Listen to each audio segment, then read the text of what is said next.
Good morning, everyone. Today we are going to discuss about, as you have seen, what is written there on the board or screen. Unification of Italy. Unification.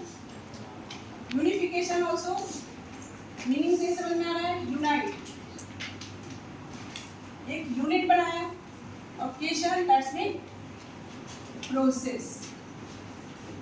This line is telling about Italy unified by a gradual process. By a gradual process. Gradual मतलब it took time. कुछ समय लिया इसमें, है ना. Process यहाँ पे भी है. In one day it is not process. जैसे like that French Revolution. तो revolution was one day occurred, but this is the process, gradual process. In process start when it started Italy today, whatever we are seeing Italy in this frame, but before unification it was totally diverted, totally different. We can say this is the patchwork of the patchwork. That's mean patch, जैसे कपड़ा होता है ना, कोई cloth है तो आप यहाँ से अटैच किया, यहाँ से अटैच किया, अटैच्ड. तो you can see one Ishwar, some names are written here, है ना. तो some small states. तो some small state, can you tell me the name of some states written there? Stand up. Mine, Savoy, Piedmont, Savoy. हाँ. That.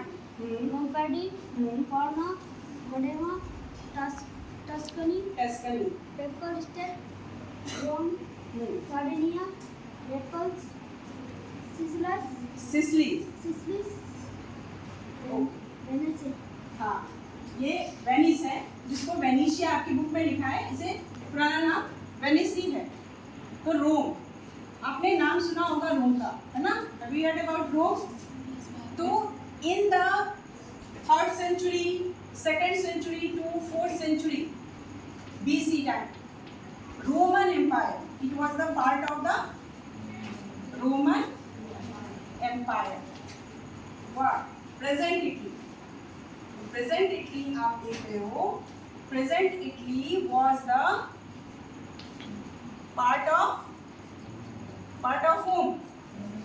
Part of Roman Empire. Rome. Rome का नाम सुना होगा. Rome today also capital of Italy is the Rome. तो Roman Empire in the BC century and AD century it was the biggest empire in the world. Or whatever you are watching, that a Latin word, Greek word, every English word originated from the Latin word or Greek word. So Roman Empire in the BC, from the BC century onwards, it was known for its glory. Glory in all senses. All senses, that means art, science, culture, every sense it was a glorious empire. Okay, so present Italy, whatever we are watching, the Roman Empire, also known as it was expanded across the 3 continents. Across 3 continents. Which continent? We are watching the history of the Italy history. Today history class also. Across continent. कौन से 3 continent? Europe. What are you giving answer? Africa. Asia. Across the 3 continents. This much big empire, how did it collapse? After the 6th century, after the 4th to 6th century, it was collapsed. 4th century, it was collapsed. Finished. Okay. Today, this much old history we are not to discuss, but just for introduction, whenever the question will come in the examination, write the process of unification of Italy. Then what you have to write? Italy was the part of the birthplace of the Roman Empire. Part not Roman Empire originate from here. from Rome. Or Rome rulers expanded their territories, their empire across the 3 continents. Glorious. It was totally glorious. Now we will come according to our chapter. Okay. So unification process, not one day concept.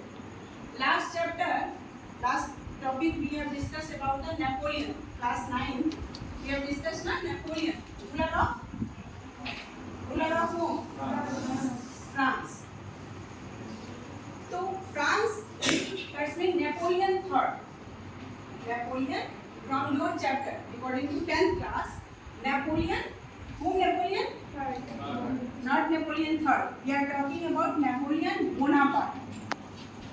Napoleon Bonaparte, who ruled in the France after the French Revolution. Directly rule over that. Napoleon Bonaparte become the ruler.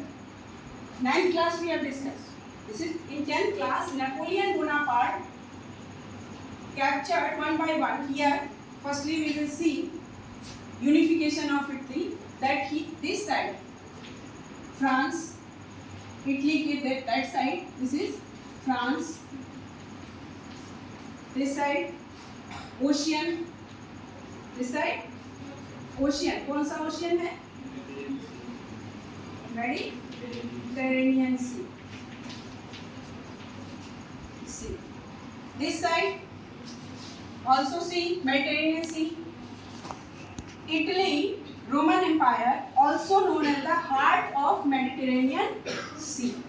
Heart of the Mediterranean. This is GK question for your coming exam also. This side also ocean. Ground side also ocean. So if any area surrounded from 3 sides by the water bodies, that is called, geography also discussing na, peninsula. Very good. Peninsula. North side it was bounded by the Alps mountain. Which mountain? Alps mountain. So it was totally separate from the rest part of the Europe. Separate by the geographical boundary. Anybody want to attack, suppose that France want to attack, this side was Austria, this side was Austria, upper side Germany. So anybody want to attack, they had to cross the mountain, otherwise cross the sea. So already from ancient time that was the unique, separate culture developed, not too much attack phase. So Napoleon Bonaparte in 1804 he captured one by one, firstly north side, middle side, south side. Total Italy from 1804 to 1814, total Italy, that time not was Italy, just a geographical expansion. That's total Italian states captured by whom? Captured by Napoleon Bonaparte. From which time to which time? 1804 to 1814. AD भी लिख सकते हैं और CE भी लिख सकते हैं. Okay. After that, what done? Napoleon Bonaparte, one code. Napoleon code you have seen many times. Napoleon code in 1804. According to Napoleon code, this was the empire of the France. After the Napoleon capture, this was the part of France. So France administration also started. France rules regulation also started. So France rules regulation, that means here some reform. Napoleon code. Uniform law. This everywhere uniform law. So uniformity came. Some reforms जैसे some modernization, that's mean communication started, more and more communication.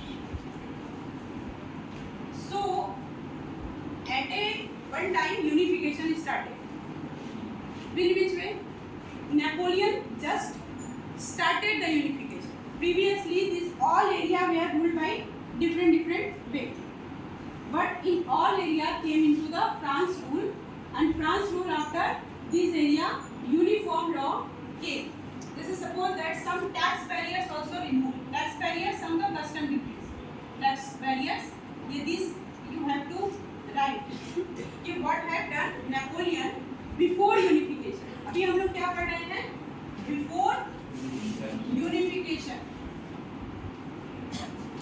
Unification situations हम पढ़ रहे हैं. Before unification, previously in ancient time it was the part of Roman Empire. Afterward Roman Empire collapsed, so small area splitted. सब area अलग अलग हो गए, separate हो गए. फिर नेक्स्ट नेपोलियन बोनापार्ट जब आया तो उसने फर्स्ट टाइम इन सबको क्या किया? यूनाइट किया. क्लियर? यूनाइट किया किसके? और यूनाइट में उसने क्या क्या किया? सब जगह यूनिफॉर्म लॉ लाया, सभी जगह उसने बहुत सारे रिफॉर्म किए, मॉडर्नाइजेशन लाए, बहुत सारे इंडस्ट्री स्टैब्लिश किए, फिर कम्युनिकेशन सिस्टम्स स्टैब्लिश किया, जिससे सभी इजी हो गए, एक जगह से दूसरी जगह पे लोगों का कनेक्शन इजी हो गया. बहुत सारे टैक्स बैरियर्स उसने रिमूव कर दिए. देन रिमूव होने से क्या हो गया? Export and import from one place to another place it was also become easy. Suppose that tax हटा दिया, ये यहाँ पे है किसी के पास सामान यहाँ से यहाँ तक, जैसे सपोज दैट लोम्बार्डी से सामान को सिसिली जाना है, तो Lombardy to Parma, Parma to Modena, Tuscany, everywhere the 10% taxes are. But Napoleon Bonaparte with this Napoleon code या constitution, thus all taxes were removed. तो विच मटेरियल आज 100 रुपीज़ या 10 ईयर पहुँचते पहुँचते वो 150 का हो. बट टैक्स बैरियर रिमूव तो 100 से 10, तो that's 40 rupees less. So it improve the trade and commerce also. तो इससे trade and commerce just means one type of the economical unification, economical political unification. Political unification से पहले economical unification किया गया किसके जरिए? नेपोलियन बोनापार्ट के जरिए. तो इकोनॉमिकली ये यूनिफाइड हुआ. नेपोलियन बोनापार्ट तक क्लियर हो गया, समझ में आ गया? Okay. After that Napoleon defeated by whom? Anybody? Last chapter we have read ना डिस्कस.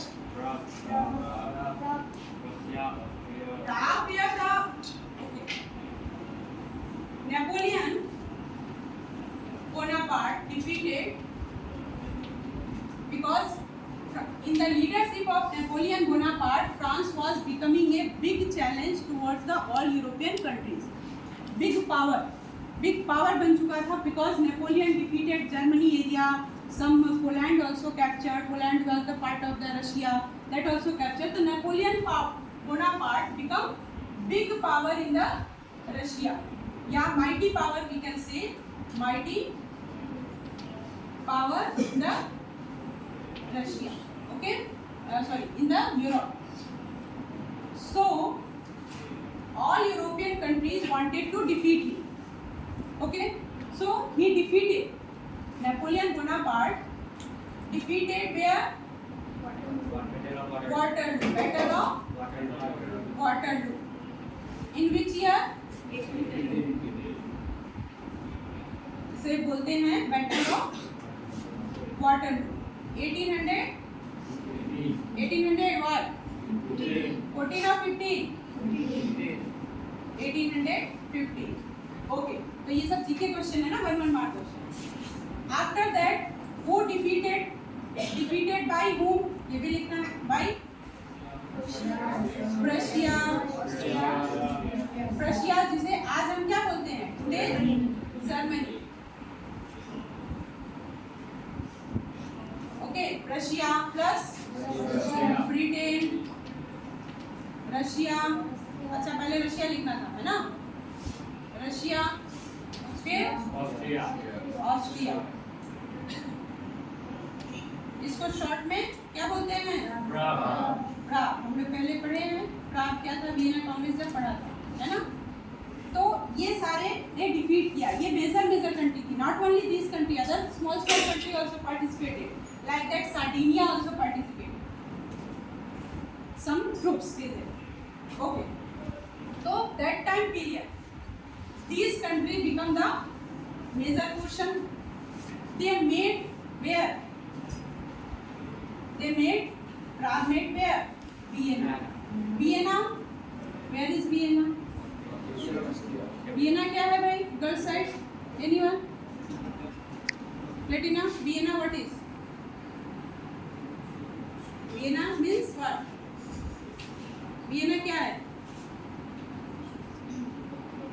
नाम नहीं सुना कभी? क्या है वियना, क्या है? तुम बताओ सौरभ, वियना क्या है? कैपिटल ऑफ, नोट डाउन करो Platina, capital of Austria. Austria की कैपिटल थी। ऑस्ट्रिया में जो कौन था रूल कर रहा उस समय वहाँ का पीएम? मेटरनिक, ट्यूब मेटरनिक, हाँ पूरा नाम उसका मेटरनिक। मेटरनिक जो था उसको लीड किया। जब भी कोई असेंबली होती है, सभा होती है, तो कोई प्रेसिडाइज करता है ना, तो ये कौन प्रेसिडाइज बाय होम? मेटरनिक। अच्छा, तो वियना कांग्रेस में क्या किया गया? Vienna Congress, I told already about Vienna Congress कि Vienna Congress was working on the two principle what? Who have supported the Napoleon, those countries were have to punished, है ना, they are punished. अब who have supported this Prague country in the defeat for the Napoleon, they were been rewarded. तो one theory punishment and reward की थी, ये हम लोग Vienna Congress में पढ़ चुके हैं। और सेकंड हम लोगों ने क्या पढ़ा था? Check and balance theory, because European countries wanted कि no any other country should be that much powerful he could create the other countries. इतना पावरफुल कोई ना हो जाए कि किसी और दूसरी कंट्री को डोमिनेट करना शुरू कर दे, ठीक है। और इटली जो था इस तरह से ऐसा एक फ्यूचर में वो मजबूत बन सकता था। तो ऑस्ट्रिया के साथ जब ये वियना कांग्रेस हुआ, तो वियना कांग्रेस की ट्रीटी आपको यहाँ नहीं लिखनी है, इटली यूनिफिकेशन, जस्ट आपको लिखना है according to Vienna congress how did this Italy portion which was under control of France divided among of the Prague. इन लोगों ने मिलकर, जैसे तरबूज को बांटते हैं ना, वैसे नेपोलियन के जितने भी जीते हुए क्षेत्र थे उसको इन लोगों ने आपस में क्या कर लिया? डिवाइड कर लिया, बांट दिया। तो अब हम लोग को देखना, ये हो गया पहला हमने क्या पढ़ा? जस्ट फिर से रिकॉल करो। पहला हमने क्या पढ़ा कि this present Italy it was the part of the Roman Empire. फिर after the collapse of Roman Empire it was the splitted into different small countries, okay, their monarchy. Afterward, first time Napoleon Bonaparte unified them. Firstly he attacked, captured, a uniform law were maintained, so economically integrated, उसको economically क्या किया? integrate किया। Afterward integration के बाद फिर से again क्या हो गया? disintegration। नेपोलियन बोनापार्ट ने क्या किया? integrate किया। नेपोलियन बोनापार्ट वो सार्डिनिया ये ना मिट जा रहा है, सार्डिनिया मतलब ठीक है। नेपोलियन बोनापार्ट ने क्या किया? इंटीग्रेट किया। Integrate means what? इन सबको इंटीग्रेट किया। फिर through the Vienna Congress, Vienna Congress से क्या हुआ? यहाँ पे आपको क्या लिखना है? जो बाय या लिखो by the Vienna Congress, Vienna Congress की जो ट्रीटी हुई, क्योंकि फ्रांस हारा था, फ्रांस डिफीट हुआ था, तो फ्रांस पे वियना कांग्रेस के जो ये प्राग के रशिया,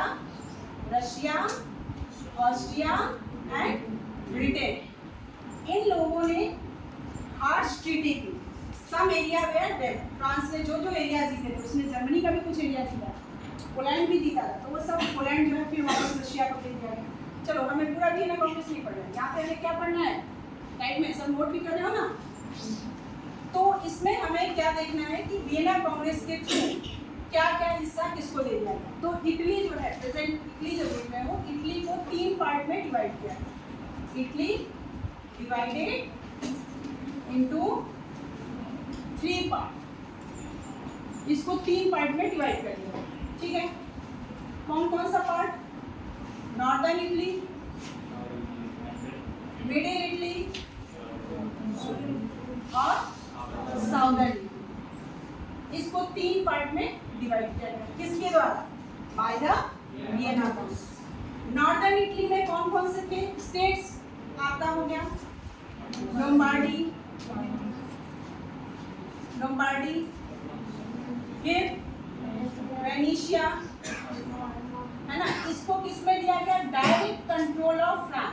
क्या लिखोगे, नोट करो, direct control of, sorry France कह रहे हैं, डायरेक्ट कंट्रोल ऑफ ऑस्ट्रिया किसको दिया गया, ऑस्ट्रिया को दिया गया, ठीक है। बाकी का जो कौन सा, लोम्बार्डी और वेनेशिया, आप जब नोटबुक में बनाओगे तो क्या करोगे, इन दोनों को अलग कलर के शेड से कलर करोगे। फिर जो ये पार्ट हुआ पर्मा, मेडोना और टस्कनी, इसको भी किसके, जिसके बाउंड्री पे ऑस्ट्रिया ही है ना यहाँ पे, तो इसकी बाउंड्री पे है, तो इसको कि आगे चल के पावरफुल कोई यहाँ पे रहे तो इनको उठने से, आगे रेवोल्यूशन करने से रोक सके। तो क्या कर दिया गया, इन लोगों को किसको दे दिया गया, इनडायरेक्ट कंट्रोल, इनडायरेक्ट कंट्रोल किसके, ऑस्ट्रिया। ये जो दोनों थी ये डायरेक्ट कंट्रोल, क्योंकि इनकी बाउंड्री जो है टच हो गई, इनकी बाउंड्री टच नहीं हो रही है। आप देख रहे हो यहाँ पे बीच में क्या है, ओशियन है, तो इसको क्या किया गया, इनडायरेक्ट कंट्रोल ऑफ ऑस्ट्रिया में दे दिया गया।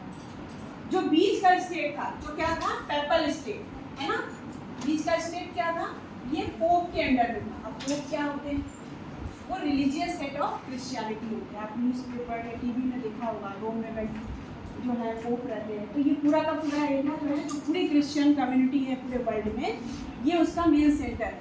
जैसे मुस्लिमों का मेन सेंटर मक्का है, जहाँ पे हज़रत मोहम्मद साहब का प्लेस है, ऐसे ही यहाँ पे जो था ये क्रिश्चियनिटी के लिए ये उनका रिलीजियस प्लेस था, secret place.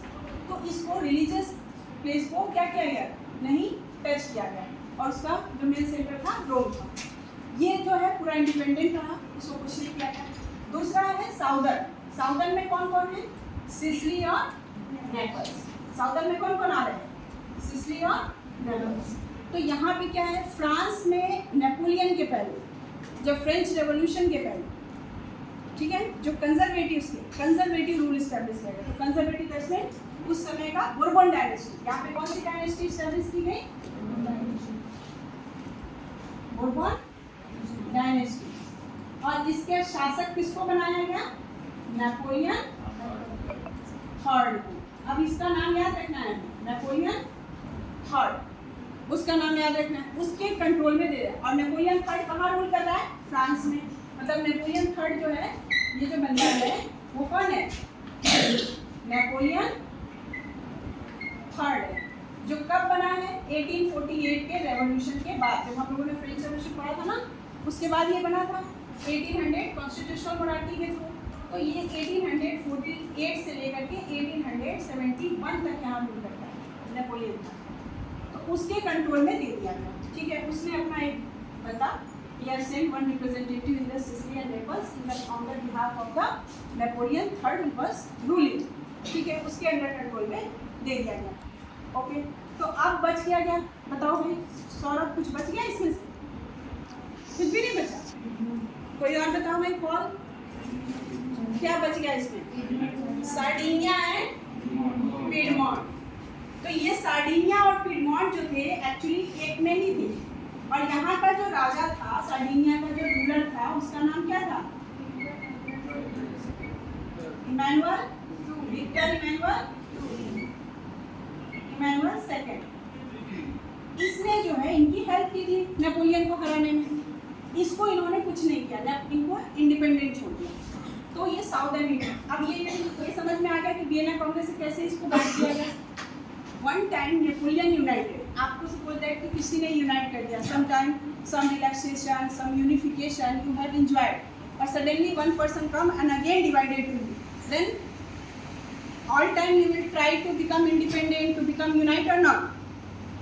So these states, not their wish, they did not wanted to disintegrate, but because of this Prague, because of this some conservative rulers, the Italy was disunified, सबको separate कर दिया, ठीक है, because they thought कि at same time in France, in Austria, different where revolutionaries were trying to create the nationalism feeling. We have seen the Greece independence war, देख चुका है ना, फ्रांस का भी देख लिया, ग्रीस इंडिपेंडेंस वॉर भी। ग्रीस कहाँ था, ये इटली के जस्ट इस साइड में था, ठीक है। तो आपको समझ में आ रहा है, यहाँ से ये इटालियन स्टेट है, ये हमने आपको नोटबुक पे ये भी बनाना है और सारी चीज़ें लिखनी है, ठीक है ना।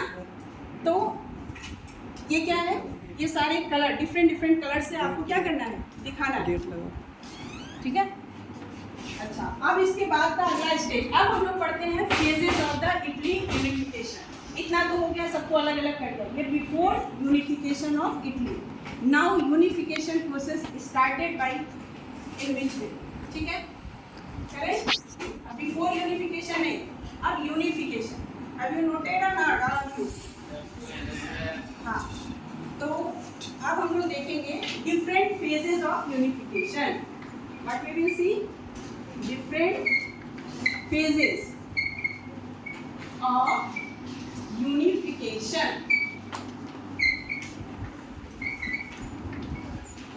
Different phases of unification.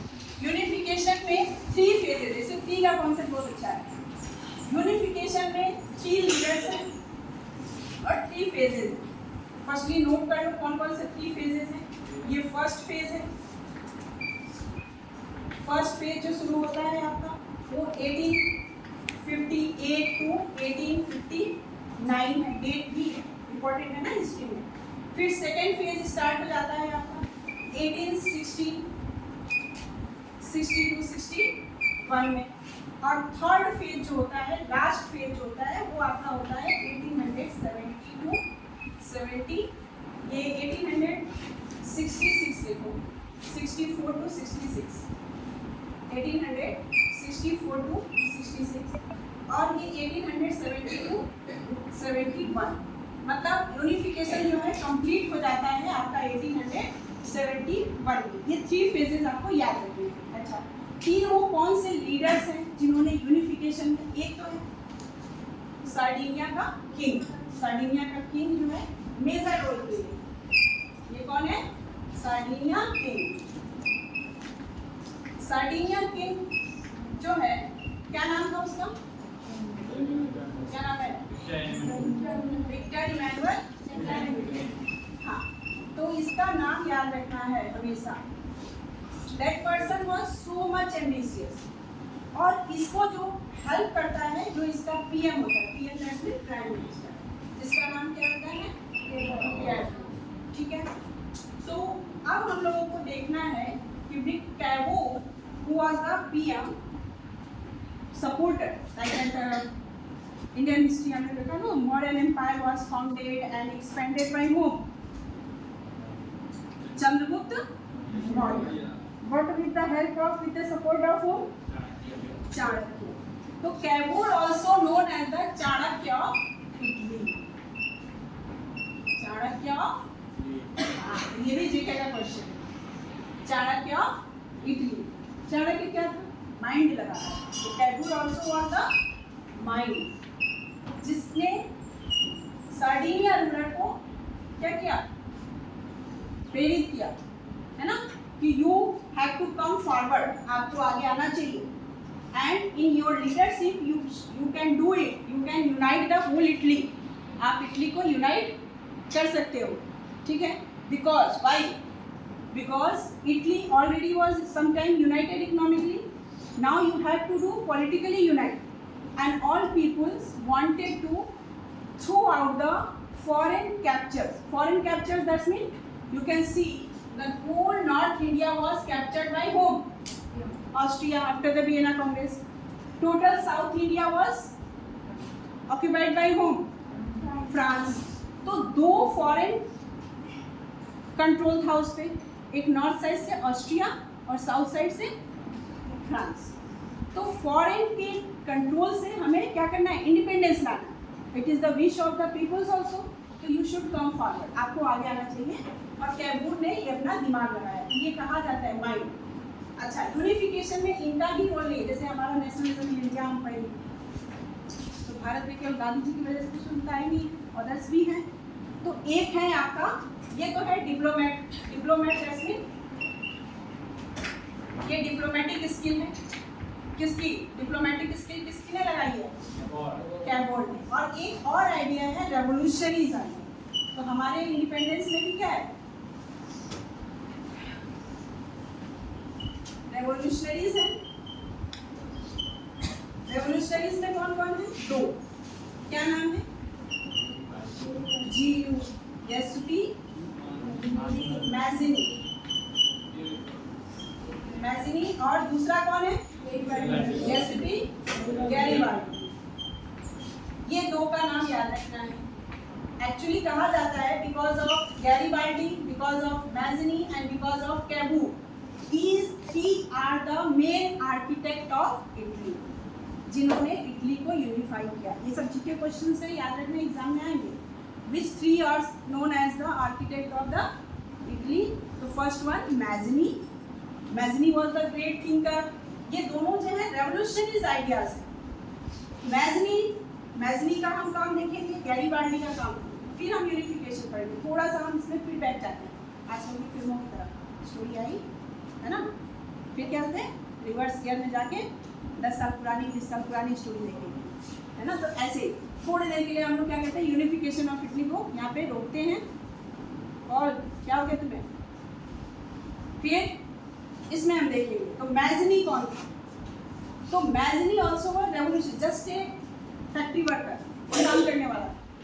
उसके पहले भी, इन लोगों के पहले भी रेवोल्यूशनरीज बहुत सोसाइटी स्टैब्लिश किए थे वर्कर्स के प्रॉब्लम्स के लिए। जिस इंस्टीट्यूशन का नाम क्या कहते हैं, ये थोड़ा सा मिटाते हैं हम लोग, सबके रोल्स देखते हैं, है ना, फिर हम लोग यूनिफिकेशन का प्रोसेस समझेंगे।